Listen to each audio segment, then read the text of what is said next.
ଯିଏ ଶୃଙ୍ଖଳିତ ପରିମାର୍ଜିତ ସୃଜନଶୀଳ ମିଷ୍ଟଭାଷୀ ଲୋକସେବାରେ ବ୍ରତୀ ସେ ହିଁ ସବୁ କ୍ଷେତ୍ରରେ ଶ୍ରେଷ୍ଠତ୍ୱ ଅର୍ଜନ କରିପାରେ ଏବଂ ପ୍ରଥମ ସ୍ଥାନରେ ରହିପାରେ। ନବୀନ ସବୁଥିରେ ଏକ ନମ୍ବର।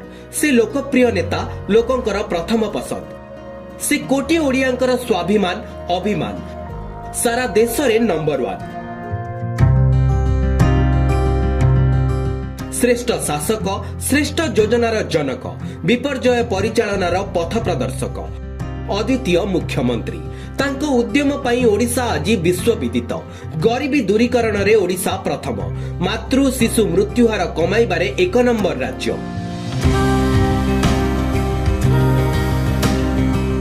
ମାଗଣା ଚିକିତ୍ସା ଦେବାରେ ପ୍ରଥମ ରାଜ୍ୟ।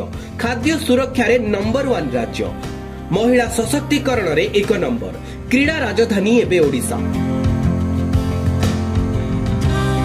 ଏମିତି ଅନେକ କ୍ଷେତ୍ରରେ ଓଡ଼ିଶା ଆଜି ପ୍ରଥମ ଏବଂ ନବୀନ ଆଜି ଶ୍ରେଷ୍ଠ ଶାସକ, ଲୋକପ୍ରିୟ ଜନନେତା।